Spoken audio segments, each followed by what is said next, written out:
Alors, bonjour à toutes et à tous et bienvenue sur cette présentation de la nouvelle version de SagePay, la version 4. Donc, nous allons commencer par une présentation d'extrémité qui va vous être présentée par Samuel Seize, notre directeur commercial, à qui je laisse la parole. Très bien, merci. Merci Aurélie. Si tu peux juste revenir sur le tout premier, voilà, le premier slide. Bonjour à toutes et tous. Ce webinaire est enregistré, comme Aurélie a déjà pu le dire. Je reprécise pour les personnes qui nous ont rejoints. Vous êtes nombreuses aujourd'hui. Il y avait plus de 70 personnes qui étaient inscrites. Donc, je reprends la parole 2-3 minutes pour nous représenter, pour ceux qui ne connaissent pas encore. Et c'est aussi, je vous cache pas, pour laisser le temps à Aurélie de se concentrer et de checker ce qu'elle doit faire sur les derniers instants. On va démarrer. On a forcément vu le nombre important de personnes aujourd'hui. On a volontairement désactivé l'ensemble de vos micros.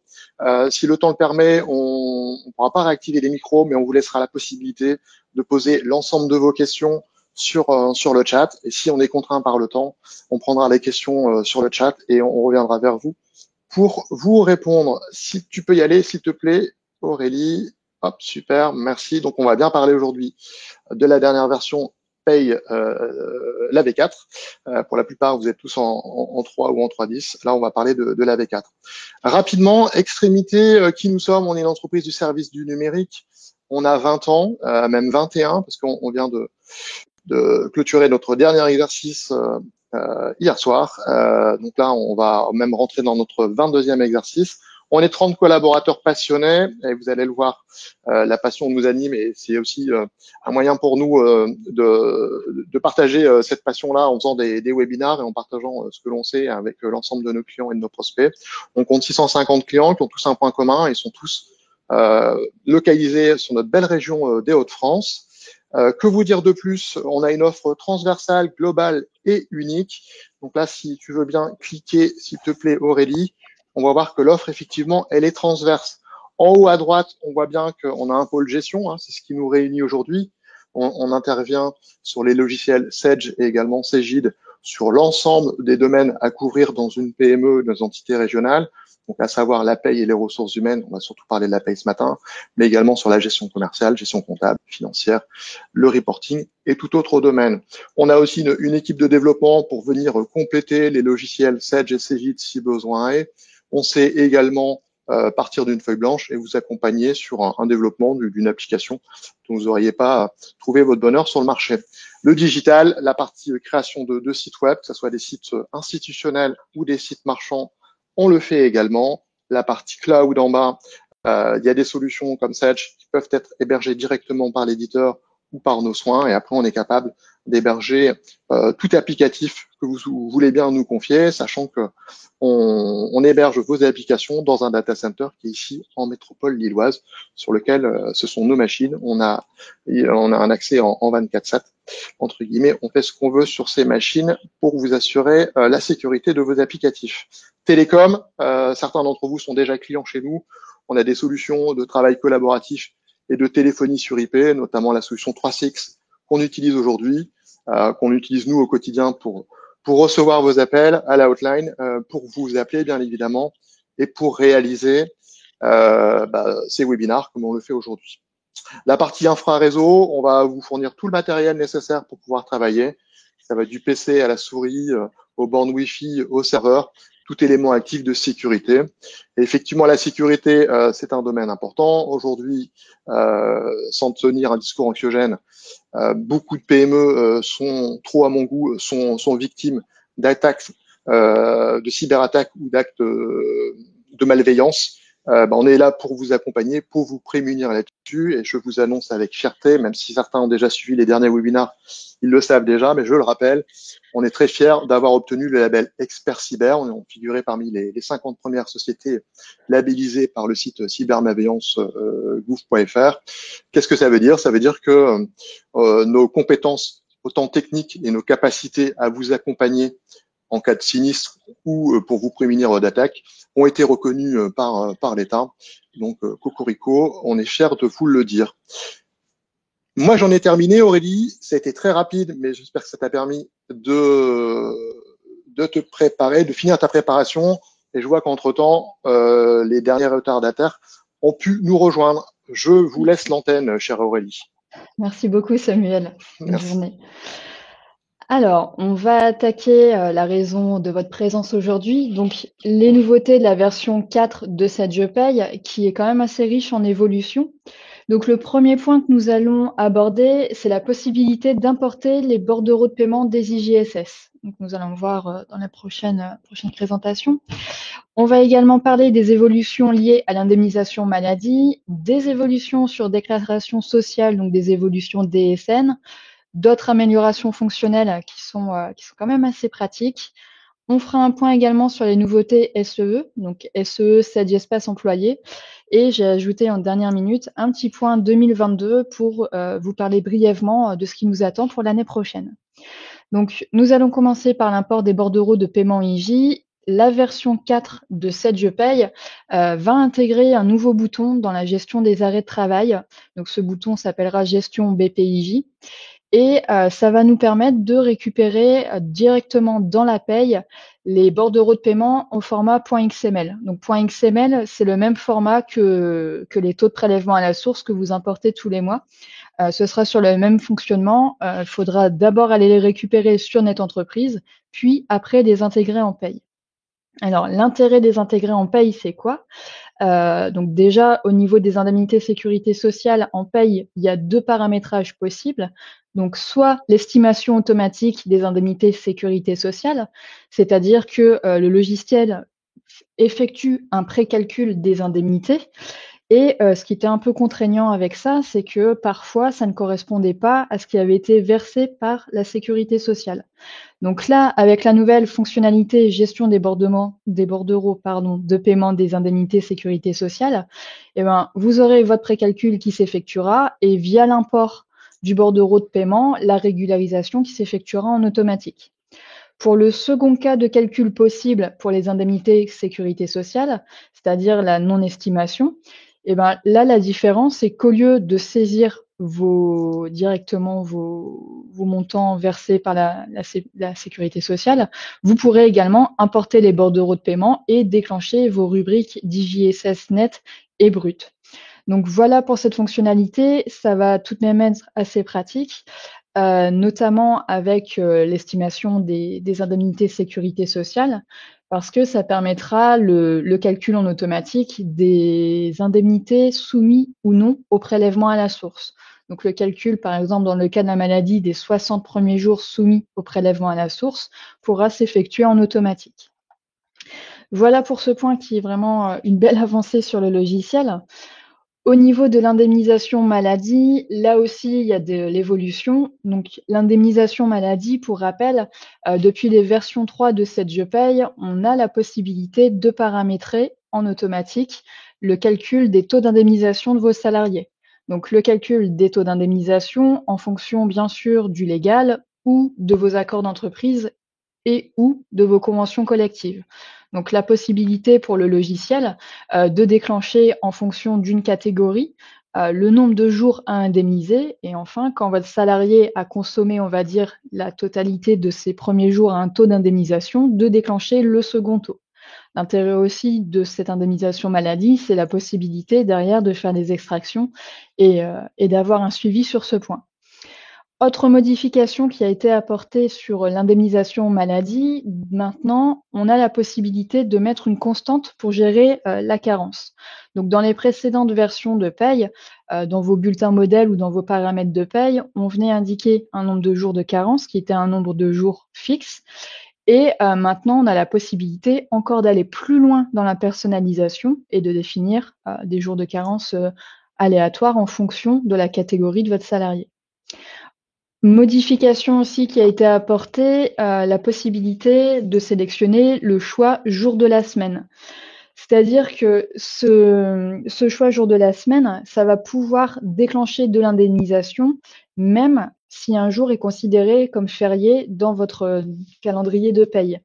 Donc ça, c'est pas mal aussi parce que ça pouvait être contraignant quand on avait une indemnisation qui nous manquait un jour à cause d'un jour férié. Là, on n'aura plus de soucis à ce niveau-là. Et enfin, la possibilité, quand on saisit un arrêt de travail sur plusieurs mois, en fait, ce qui se passait dans le logiciel, c'est qu'en précalcul, l'indemnité sécurité sociale se déclenchait sur la fin de période et non pas sur le mois en cours. Donc ça veut dire que si vous saisissiez un arrêt sur 2 mois, eh ben, l'indemnité se déclenchait en automatique sur le deuxième mois de paye et non pas une partie sur le premier, une partie sur le deuxième. Donc là, la possibilité, via une constante, de valoriser chaque mois les indemnités sécurité sociale. Donc ça évitera surtout d'avoir des gros montants d'indemnités qui nous génèrent parfois des bulletins en négatif. Ça limitera cet effet-là. Autre amélioration aussi qui est quand même assez pratique, quand vous saisissez vos arrêts de travail, donc on saisit un arrêt de travail initial à la base, et dans le cas de la subrogation, vous venez indiquer la date de début et la date de fin de subrogation. Et jusqu'alors, quand vous saisissiez une prolongation, il fallait que vous ressaisissiez la date de début et de fin de prolongation.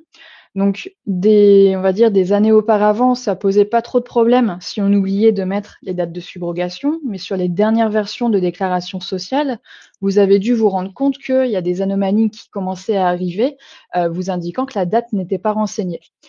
Donc là, on n'aura plus ce souci. Quand on fera une prolongation d'un arrêt initial, ça reprendra en automatique la date de début et la date de fin de subrogation pour éviter la double saisie et les anomalies dans votre déclaratif.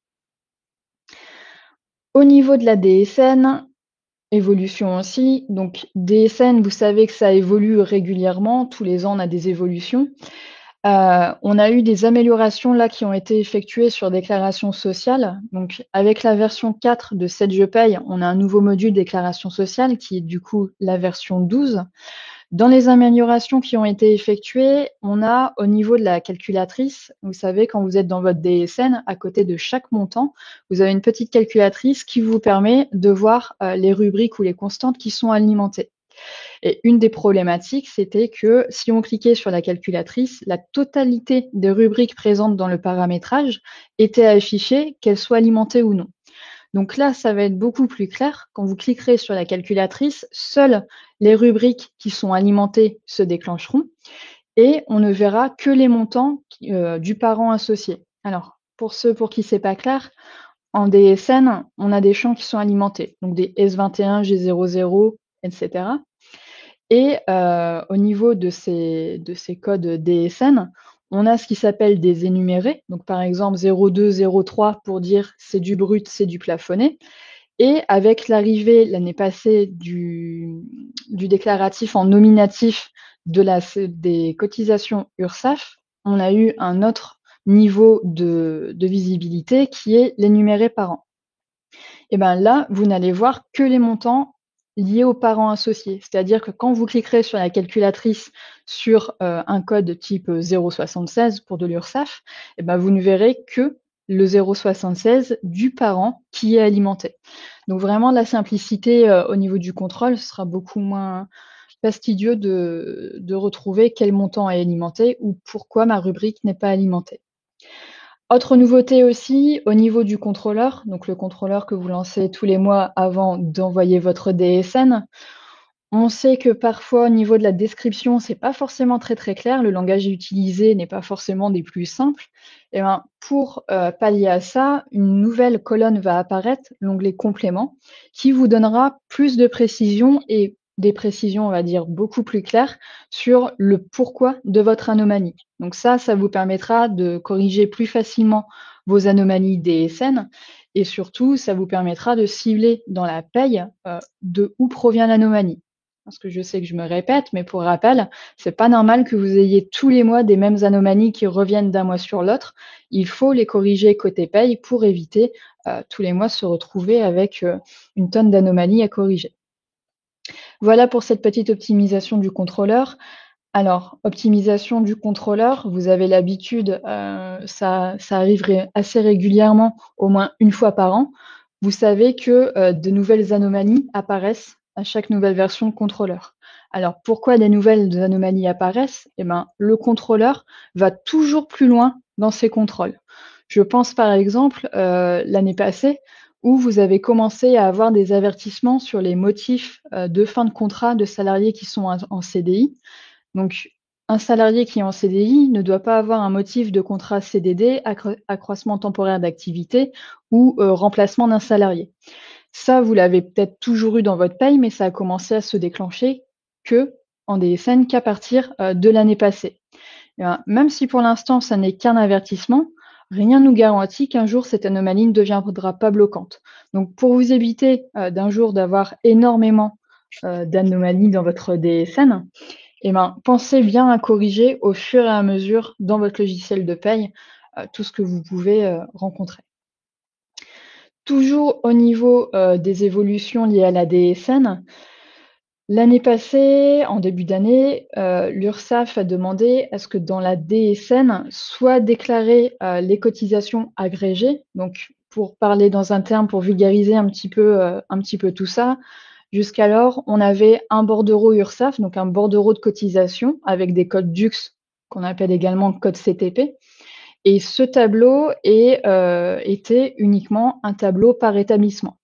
L'URSSAF a souhaité ce qu'on ait plus de détails au niveau de ces montants et a demandé à ce que pour chaque salarié, on puisse distinguer chaque code, chaque base, chaque taux et chaque montant.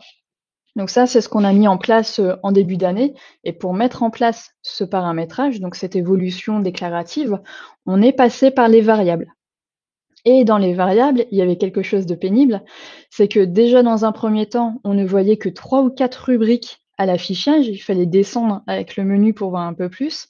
Mais également, l'URSSAF a intégré une notion d'énuméré par an, c'est ce que je vous disais tout à l'heure, et sur l'écran d'affichage, on ne visualisait pas ces énumérés par an. Donc, c'est-à-dire que lorsqu'on voulait voir à quel code était rattachée la rubrique, on devait cliquer sur chaque rubrique pour visualiser, et du coup, ça nous prenait un peu plus de temps pour contrôler. Donc ça, résolu avec la version 4 de cette je paye, vous aurez bien les rubriques, les énumérés et les parents associés.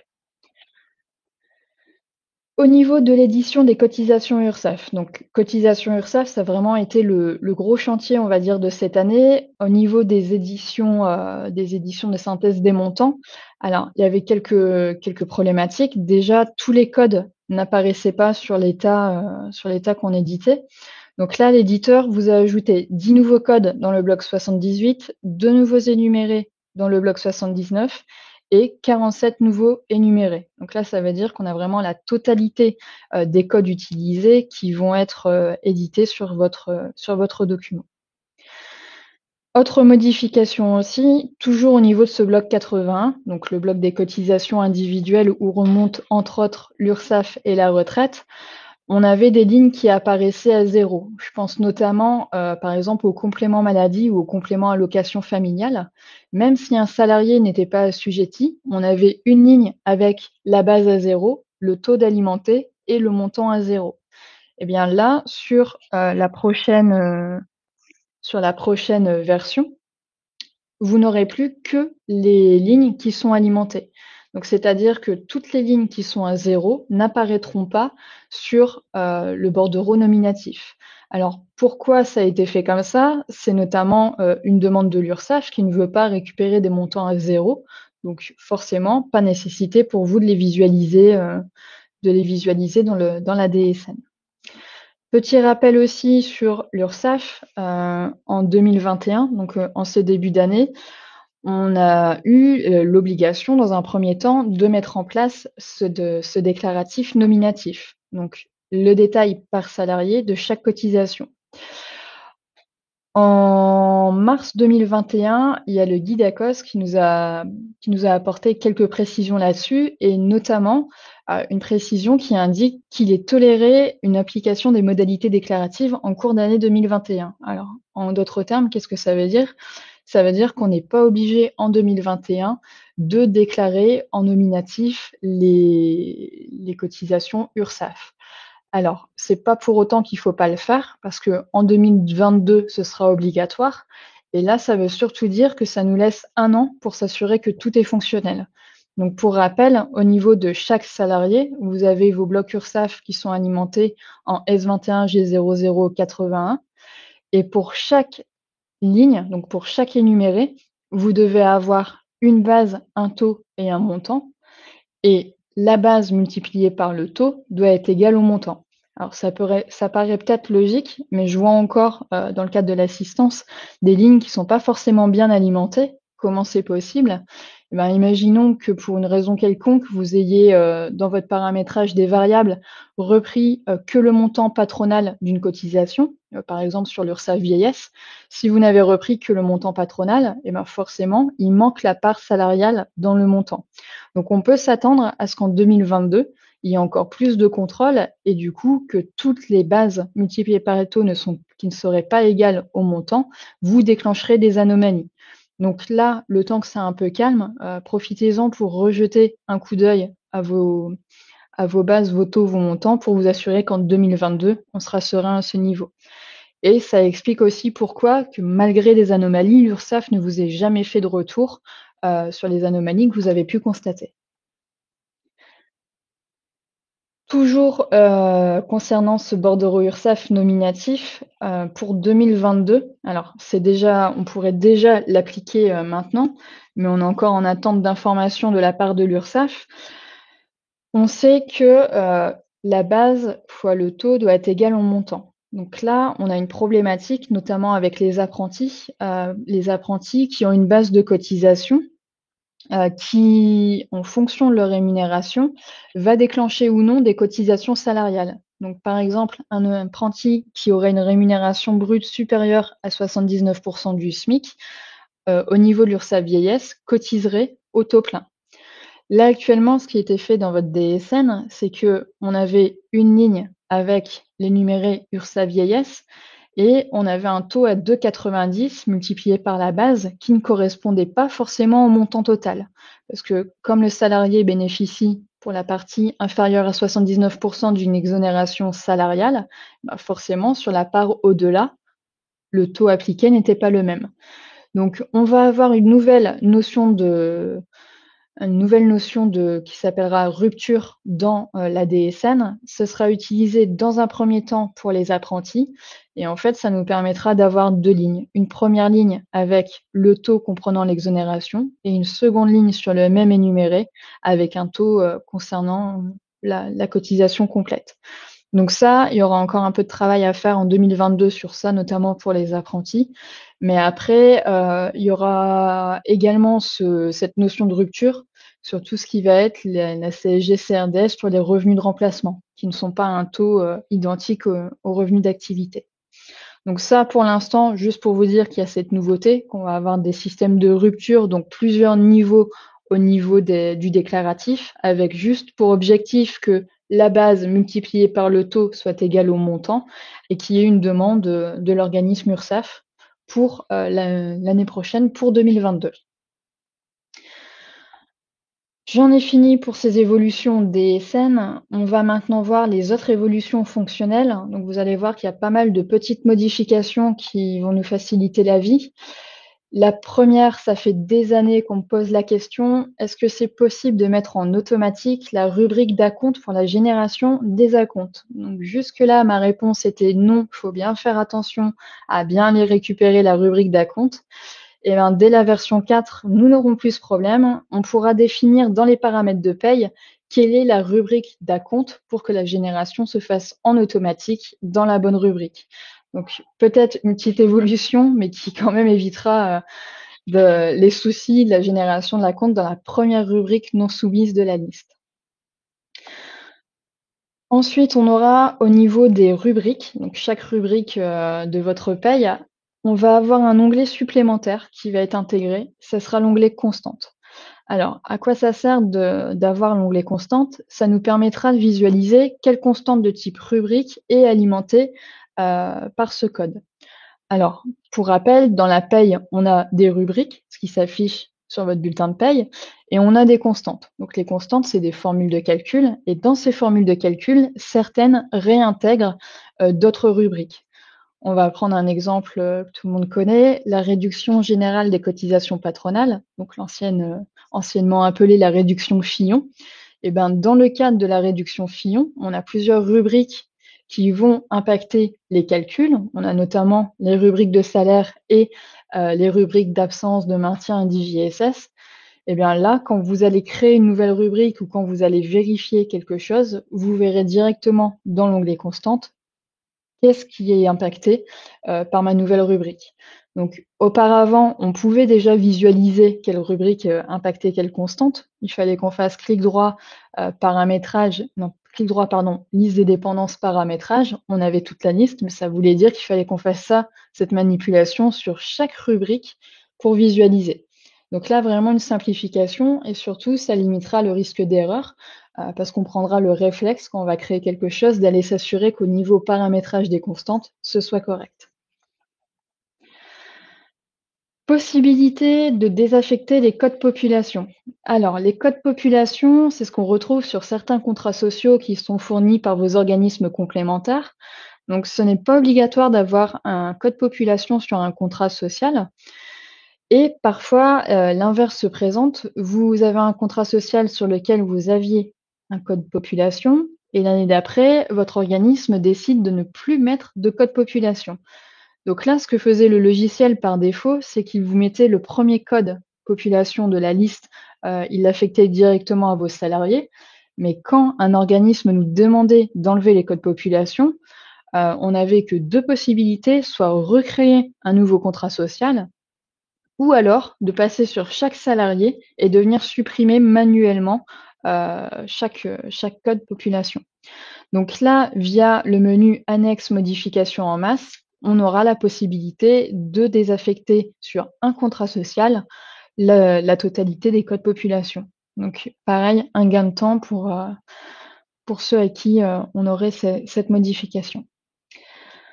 Au niveau de tout ce qui va être les imports, donc les imports, essentiellement, tous les mois, vous faites les imports des taux PASS. On a les imports des taux accident de travail en début d'année et maintenant, depuis la version 4, l'import des bordereaux de paiement IJSS. Donc, je vais surtout vous parler de l'import des taux PASS. Dans vos fiches de salariés, tous les mois, vous faites import taux PASS, vous cliquez sur OK et vous avez une fenêtre qui s'ouvre et par défaut, la fenêtre se mettait sur rapport avant import. Donc ça veut dire que certaines sociétés cliquaient sur OK en pensant avoir importé leur Topaz, et en fait non, il fallait bien penser à aller cocher import Topaz pour que ça puisse s'importer.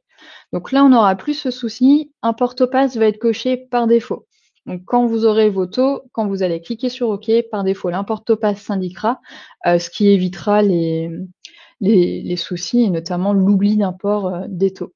Donc, une chose tout bête, mais quand vous avez plusieurs sociétés, le fait de devoir cliquer à chaque fois, c'était quand même assez pénible. Donc là, sur tous les bordereaux d'import, par défaut, on sera en import direct. Autre modification aussi, une nouvelle case à cocher visible va être mise à disposition dans les caisses de cotisation, les informations libres et les bulletins modèles. Alors, à quoi va servir cette case visible? La case visible va permettre de ne plus visualiser des éléments qui ne seraient plus utilisés. Je pense notamment aux sociétés qui ont des listes de caisses de cotisation alors qu'il n'y en a que 4 ou 5 d'utilisées. Bah là, visuellement, on aura directement la bonne caisse de cotisation. Ça n'apparaîtra plus sur notre état résumé comme une caisse vide. Et pareil pour les bulletins modèles. Donc tous les bulletins qu'on n'utilise plus, on pourra les décocher en visible, parce que pour rappel, on ne peut pas forcément les supprimer s'ils ont été utilisés par un salarié présent dans votre base de paye. Donc niveau visuel et niveau paramétrage, ce sera beaucoup plus confortable pour vous de vous y retrouver. Et on aura également la même chose sur les infos libres, ce qui évitera que dans les fiches de salariés, on ait toute une liste d'infos libres inimaginable, alors qu'on utilise 2 ou 3 infos libres en réalité. Au niveau de la confidentialité des utilisateurs, alors, de nouveaux champs de personnalisation ont été ajoutés, la possibilité de valider ou dévalider les bulletins de paye. Alors, pour rappel, la validation des validations des bulletins de paye, c'est une étape intermédiaire qu'on peut faire avant la clôture. Alors, à quoi ça sert de valider un bulletin de paye? Et un bulletin de paye validé, ça permettra que si vous faites un import ou si vous refaites des recalculs de paye, que votre bulletin ne bouge plus. Alors, moi, je vous conseille de l'utiliser, notamment lorsque vous faites des soldes de tout compte en début de période. ce qui se passait, c'est que si vous ne faisiez pas de clôture intermédiaire, donc si vous ne figiez pas votre bulletin, lorsque vous faisiez vos imports de taux de prélèvement à la source, pour le peu que le taux du salarié avait évolué, et ben votre net à payer évoluait aussi. Donc là, en validant un bulletin de paye, ça évite ce type de problématique. Ça évite également de devoir faire des clôtures intermédiaires. Et la différence entre une validation et une clôture, c'est qu'un bulletin validé peut être dévalidé. Donc ça, pareil, c'était une nouveauté de la version 3. Si vous voulez valider un bulletin de paye, une fois qu'il est édité, vous faites clic droit valider et ça viendra vous mettre une petite coche verte pour vous indiquer que ce bulletin est validé. Et à l'inverse, pour dévalider, vous pouvez double-cliquer dessus et le dévalider. Et vous avez également la possibilité de valider toute une sélection de salariés. Donc pour les soldes de tout compte, je préconise vraiment de le faire. Et idem pour les sociétés qui sont plusieurs gestionnaires de paye, où il y a plusieurs personnes qui travaillent sur la paye. Dès que votre bulletin est finalisé et figé, validez-le pour éviter qu'il y ait des modifications qui soient apportées. Donc là, confidentialité utilisateur, possibilité de donner ou non l'accès à cette validation et de dévalidation à un utilisateur.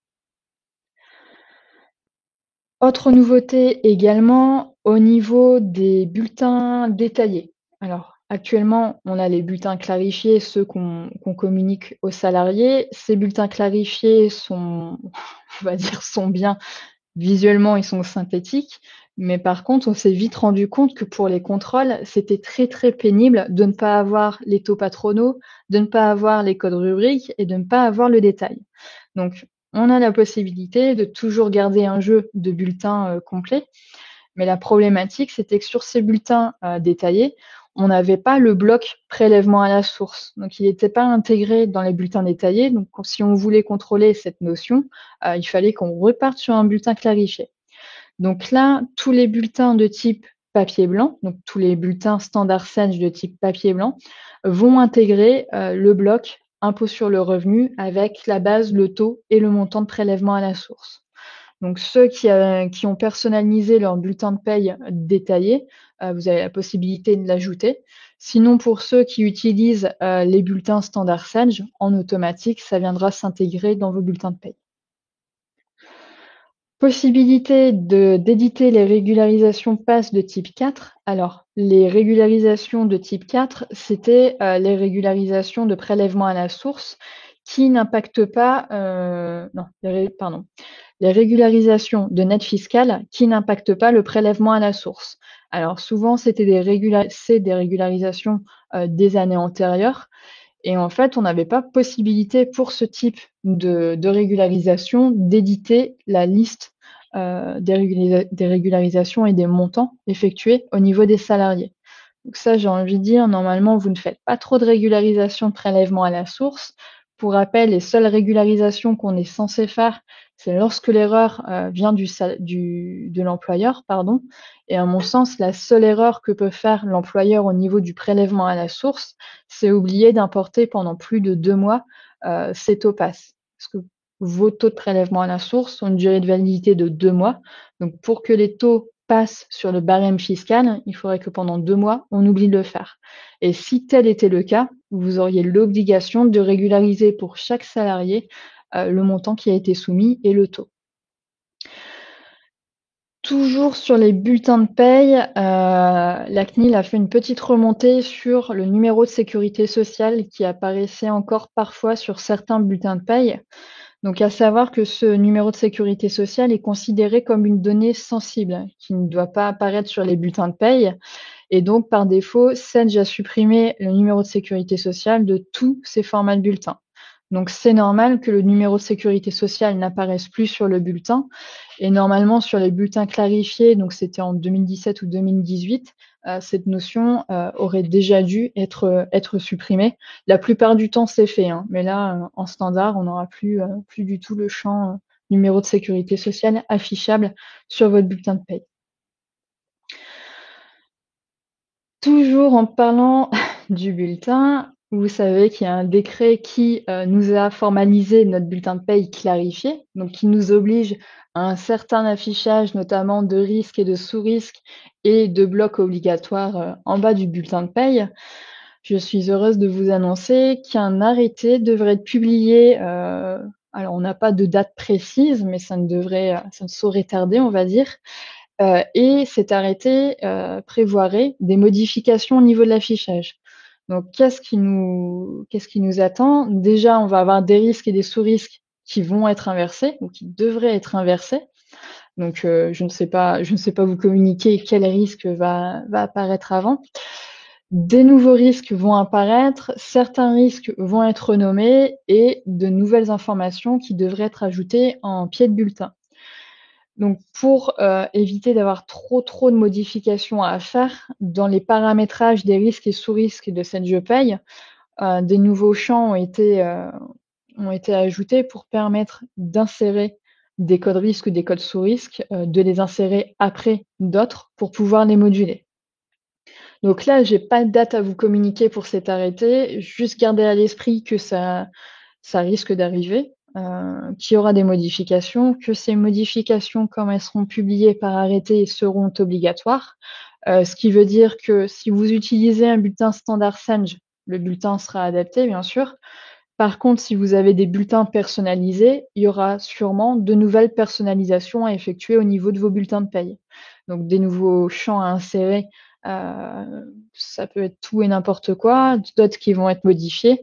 Donc pour l'instant, je peux pas encore vous dire si votre bulletin de paye actuel, s'il y aura assez de place pour mettre tous les champs, on n'a pas encore assez d'informations. Donc le logiciel s'est préparé à cette évolution.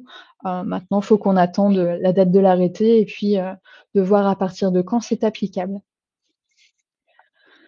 Voilà pour toutes ces petites améliorations fonctionnelles. On a Sage Espace Employé qui évolue aussi. Donc pour ceux qui ne savent pas ce qu'est Sage Espace Employé, c'est le nouveau intranet RH. Donc Sage Espace Employé permet entre autres la saisie, la gestion de tout ce qui va être absence, congé payé, la saisie des entretiens professionnels, et c'est un module qui continue d'évoluer pour à terme intégrer la gestion des notes de frais, etc. Donc vraiment un process RH complet. Au niveau de Sage Espace Employé, qu'est-ce qui a évolué? Donc la possibilité désormais de synchroniser les compteurs gérés directement en paye. C'est-à-dire que avec Sage Espace Employé, on a la possibilité d'avoir des compteurs qui sont gérés uniquement dans Sage Espace Employé. Et ensuite, on aura la possibilité d'importer, de synchroniser des compteurs qui sont gérés dans le logiciel de paye. Alors, juste un petit rappel pour ceux qui ont SEE. Si vos compteurs sont gérés automatiquement côté SEE, vous ne devez pas refaire la synchronisation. La synchronisation n'est à faire qu'une seule fois à la création des compteurs. Donc, je vous ai mis les écrans au niveau de la synchronisation. Possibilité de synchroniser une partie ou tous les compteurs. Donc, dans les paramètres de paye, on pourra venir définir quel compteur est insynchronisé ou pas. Au niveau de la synchronisation des salariés, évolution aussi. Donc, dans Sage Espace Employé sont remontés le salaire de base, le salaire horaire, l'horaire et le TP des salariés. Et en fait, il y avait une problématique, c'était qu'à partir du moment où il y avait des constantes dans ces champs, ça ne remontait pas dans Sage Espace Employé. Donc là, pour pallier à ça, maintenant c'est résolu. Tous les champs qui soient alimentés en valeur ou en constante seront directement valorisés dans votre logiciel. Au niveau des compteurs, alors possibilité aussi d'avoir dans Sage Espace Employé les compteurs sans mode clôture. Alors, les compteurs sans mode clôture, c'est quoi? En général, on sait qu'on a notre compteur congé payé qui vient se clôturer en fin de période, donc la plupart du temps au 31 mai. Et sur certains compteurs, on n'a pas forcément de clôture. Ça peut être des compteurs qui se reportent à l'infini, excusez-moi. Et donc, ces compteurs ne remontaient pas actuellement non plus dans Sage Espace Employé. Ça a été résolu. Donc, les compteurs sans mode clôture seront gérables directement dans Sage Espace Employé. Et il y a encore une évolution qui va apparaître parce que par défaut, le filtre est mis en fonction des années, ce qui ne faisait pas apparaître les compteurs. Donc là, en supprimant les filtres, on a la totalité des compteurs qui apparaissent et l'éditeur nous indique qu'une évolution est prévue pour que par défaut, tous les compteurs puissent apparaître, qu'il y ait une période ou non. J'en ai fini pour ça et je vais maintenant vous parler de 2022. Alors ça n'a pas forcément de lien avec le logiciel, mais je suis retombée sur la note différentielle du cahier technique DSN 2022, donc par rapport à 2021, et j'ai récupéré quelques informations que je voulais vous communiquer. Cahier technique DSN 2022, qu'est-ce qu'on apprend? Donc, recouvrement par l'URSSAF et la MSA de la taxe d'apprentissage et de la formation professionnelle. Donc ça fait quelques années qu'on en entend parler. Ça avait été prévu initialement en 2020, puis 2021. Donc là, c'est bien acté dans le cahier technique 2022, recouvrement par l'URSSAF de cette taxe et de la formation professionnelle. Alors du peu que j'en ai vu, ça fonctionnera sur le même système un peu que ce qu'on avait en DADS en réalité. Donc ça ne nous changera pas au niveau de la méthodologie de paye, ça ne nous changera pas beaucoup, mais ce sera recouvré directement par cet organisme.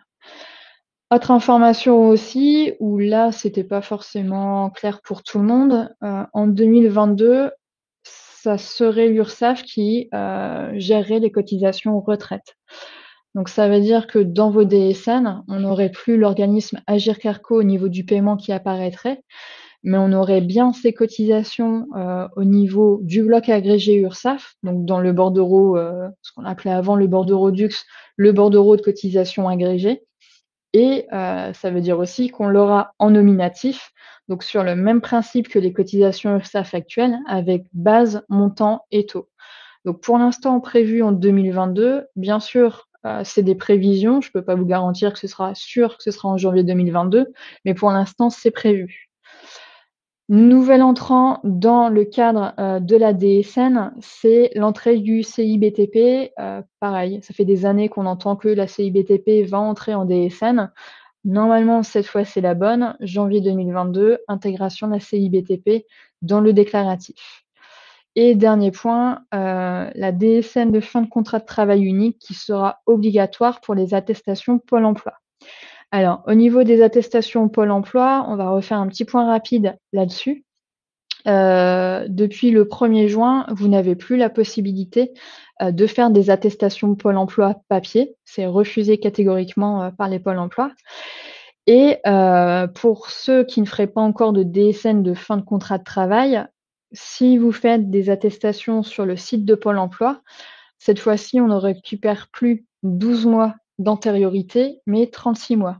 Donc, en d'autres termes, ça veut dire quoi? Ça veut dire que pour l'établissement de vos attestations Pôle emploi, il va falloir, si vous passez par le site, ressaisir les 36 derniers mois. Donc, on est en juillet 2021. Comment on fait quand on est en attestation Pôle emploi? Donc, ce que je vais vous dire, c'est il faut favoriser la DSN de fin de contrat de travail. Et j'entends déjà certaines personnes me dire que c'est pas toujours accepté. Alors, c'est vrai que parfois les DSN de fin de contrat de travail sont refusés par Pôle emploi. Pôle emploi n'est pas forcément très clair sur la cause du rejet. Parfois, vous avez juste impossible d'établir la déclaration, veuillez utiliser l'ancien système. Mais là, il faut bien garder à l'esprit qu'en 2022, s'ils restent sur leur position, on n'aura plus d'autres possibilités que les fins de contrat de travail. Alors, là, actuellement, on est sur une fin de contrat de travail qui récupère que le dernier mois de paye du salarié, donc la dernière paye du salarié. Il y a plusieurs problématiques liées à ça, notamment si vous embauchez un salarié, on va partir sur l'hypothèse que votre DSN est au 5 du mois, vous embauchez un salarié le 6 et il quitte votre société, je ne sais pas, le 20 du mois. Si vous essayez de faire une DSN de fin de contrat, elle va être mise en attente parce que votre salarié, ne faisant pas partie de votre DSN du mois précédent, n'est pas connu par Pôle emploi. Donc, en gros, ils vous mettent en attente jusqu'à temps qu'on ait la DSN mensuelle de valider. Ça va être résolu par les DSN de fin de contrat unique. Donc, DSN FCTU, c'est bien une DSN de fin de contrat de travail, mais le U pour unique, qui sera également la seule forme de déclaratif que l'on devra faire en 2022. Alors, quelle est la différence entre une DSN FCT et une FCTU? Et ben, la DSN FCTU comportera beaucoup plus d'informations au niveau du déclaratif, Là, actuellement, une DSN de fin de contrat, si on prend juste le bloc salarié, on a numéro de sécurité sociale, matricule, nom, prénom, on n'a pas d'autres infos. Et au niveau du contrat de travail, on a date de début, numéro de contrat et SIRET de l'établissement. Et ben là, dans les DSN de fin de contrat de travail unique, le bloc salarié et le bloc contrat, à peu de choses près, seront aussi conséquents que les blocs qu'on a actuellement dans les DSN mensuels. Donc l'organisme aura beaucoup plus d'informations pour pouvoir traiter votre salarié. Et au niveau des montants, pardon, on va retrouver dans cette DSN de fin de contrat de travail non plus que le net fiscal, le net versé, les indemnités Pôle emploi, pardon, pas les indemnités Pôle emploi, les indemnités de départ et les primes non mensuelles, mais on va retrouver tous les blocs de paye et de cotisation qui sont actuellement présents dans une DSN mensuelle. Donc, dans ma DSN de fin de contrat de travail unique, j'aurai mon bloc URSSAF, mon bloc retraite, mes prévoyances, tout sera alimenté. Voilà pour cette partie-là. J'oublie de rien vous dire sur Pôle emploi. Donc ouais, essayez de faire des DSN de fin de contrat de travail. Je sais que parfois elles sont rejetées sans motif, mais si vous n'avez pas l'habitude de le faire, 2022, ce sera une obligation. Donc essayez de vous lancer pour vous y habituer. Et au niveau des personnes qui me disent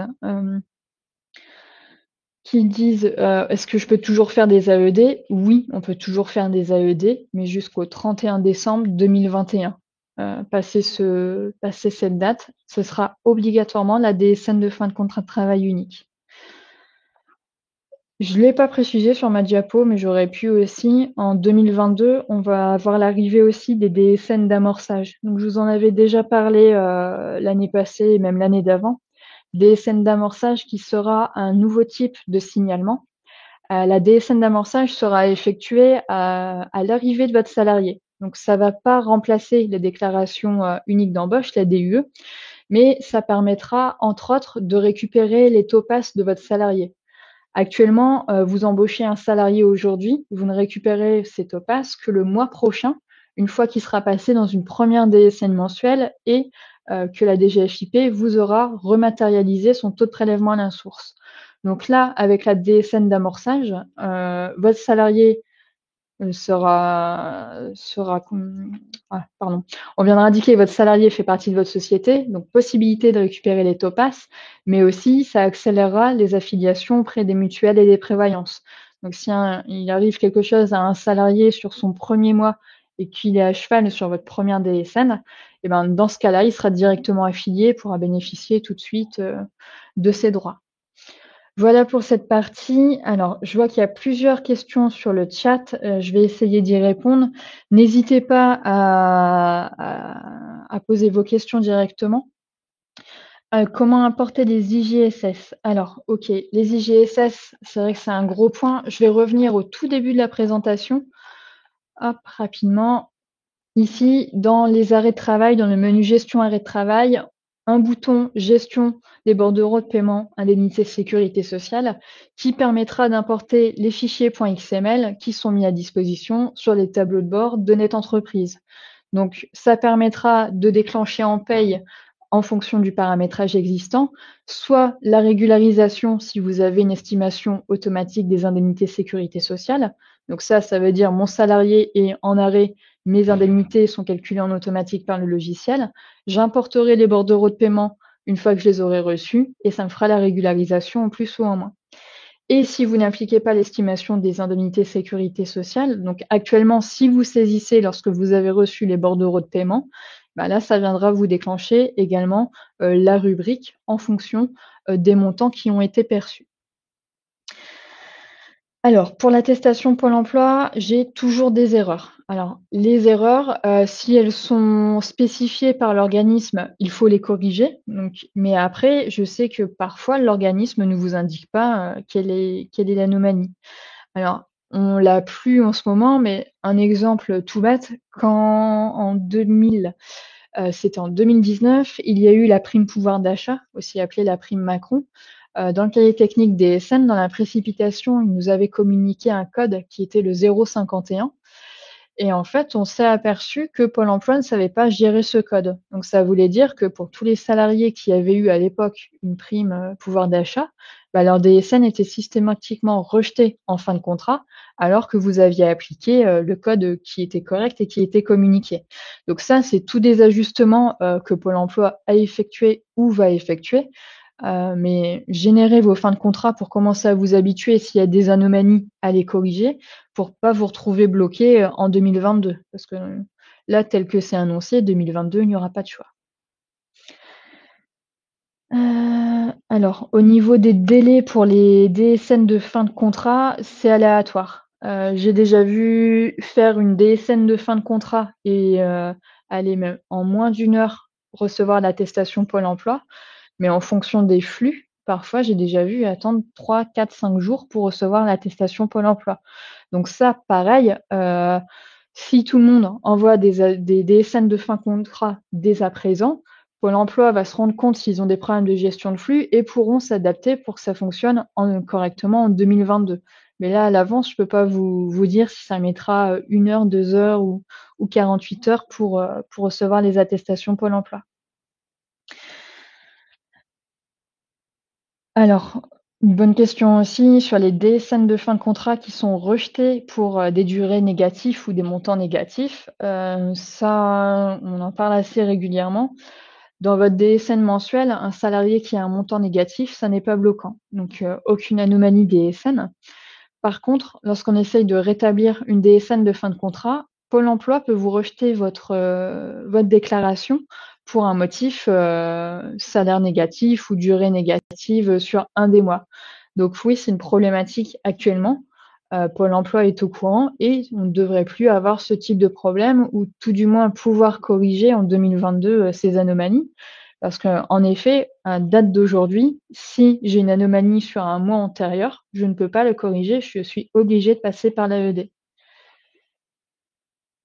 Alors, faut-il modifier manuellement les bulletins pour enlever les numéros de sécurité sociale? Donc, le temps que vous êtes en version 3, oui, vous pouvez les supprimer manuellement dans vos modèles de paramétrage, mais à compter de la version 4, ils seront supprimés en automatique. La DSN de la Caisse des congés sera mise en place à partir du 1er janvier 2022. Donc oui, c'est ce qui est annoncé. 1er janvier 2022, l'intégration de la CIBTP, en espérant qu'on ait bien toutes les informations, que la Caisse anticipe un petit peu, comme l'avait fait la ProBTP à l'époque de la DSN phase 3. Mais oui, c'est ce qui est annoncé en 2022, l'entrée du CIBTP. Alors, pareil, comme je vous disais tout à l'heure, on n'est pas à l'abri que ce soit repoussé. On a bien vu qu'avec la crise sanitaire, beaucoup de choses ont été reportées. Là, c'est ce qui est annoncé aujourd'hui pour 2022, mais ça sera peut-être reculé. Mais normalement, cette fois-ci, c'est la bonne.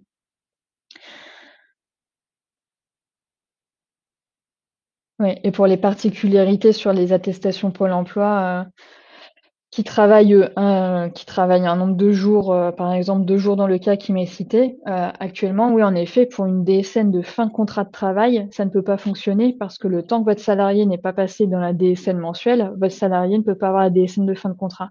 Donc c'est pour ça que la DSN de fin de contrat de travail unique va pouvoir résoudre ce type de problème.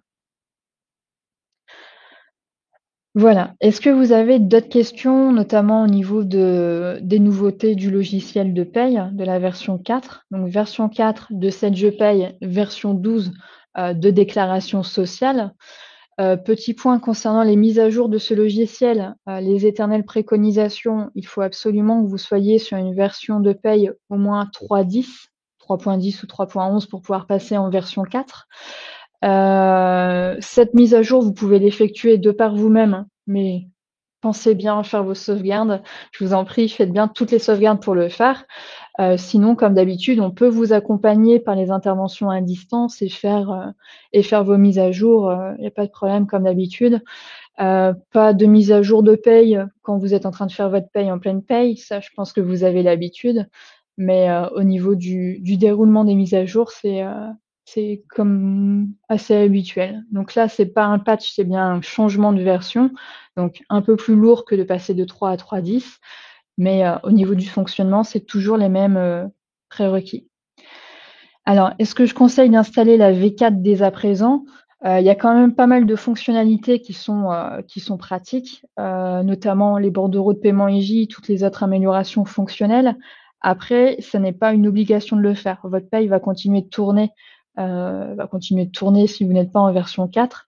Mais souvenez-vous qu'en fin d'année, on va également avoir une nouvelle version de paye et qui sera obligatoire d'avoir la version 4. Donc dans tous les cas, vous allez être obligé de passer la version 4 pour pouvoir accéder aux évolutions de fin d'année. Donc pas obligatoire de le faire là, c'est dans les 2 jours qui viennent, c'est pas une obligation, mais il va falloir la passer tout de même.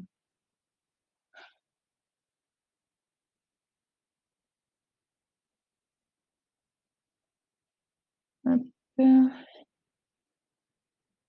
est-ce qu'on va avoir des nouvelles anomalies DSN? Alors, j'ai envie de vous répondre, oui ou non, mais le cahier technique évolue. Donc là, on a des nouveautés, les contrôles vont toujours de plus en plus loin.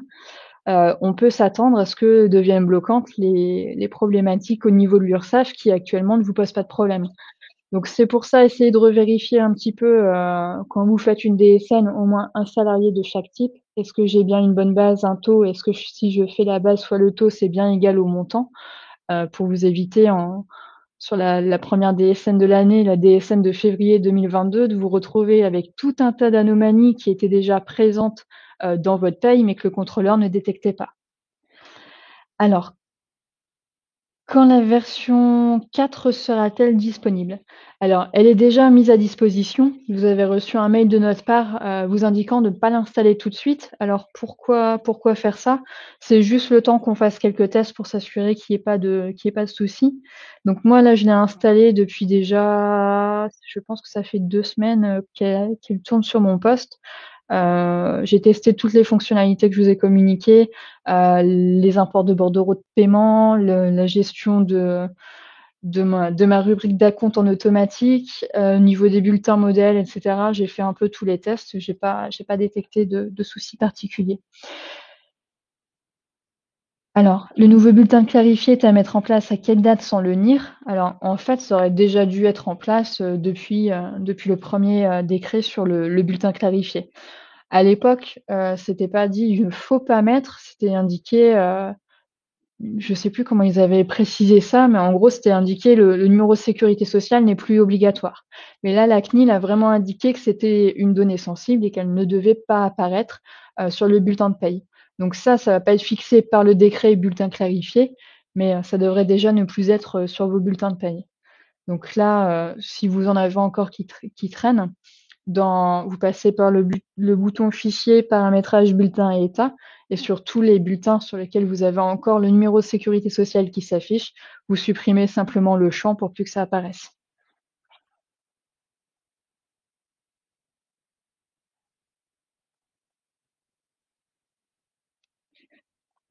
A priori, j'ai répondu à toutes vos questions. Oui, c'est ce que j'allais te dire, Aurélie. J'ai rebalayé. À mon avis, tu as répondu effectivement à l'ensemble des questions. On va peut-être attendre encore une petite minute si quelqu'un souhaite encore formuler une dernière question. Sachant que ce webinaire a été enregistré, tu me le confirmes, Aurélie? Je confirme. Je te remercie. Donc, il sera disponible sous 48 heures. Alors, quand j'ai écrit tout à l'heure, sous 48 heures ouvrées, hein, donc ce sera en début de semaine prochaine. Sur la dernière question, effectivement, hein, quand vous êtes notifié des informations sur la sortie d'une nouvelle version, soit on vous communique, bien sûr, c'est ce qu'on fait très régulièrement, et c'est aussi précisé dans l'applicatif de Sedge. Écoute, Aurélie, pas d'autres questions. Je vois qu'il y a déjà une personne qui t'a remercié. Je pense que au nom de toutes et tous les participants, je peux te remercier d'avoir préparé et d'avoir animé ce webinaire. Je remercie l'ensemble des personnes qui se sont connectées et je vous souhaite avec un peu d'avance un excellent week-end. Merci beaucoup. Bonne journée à tous et merci pour votre participation. À bientôt et bon week-end à vous.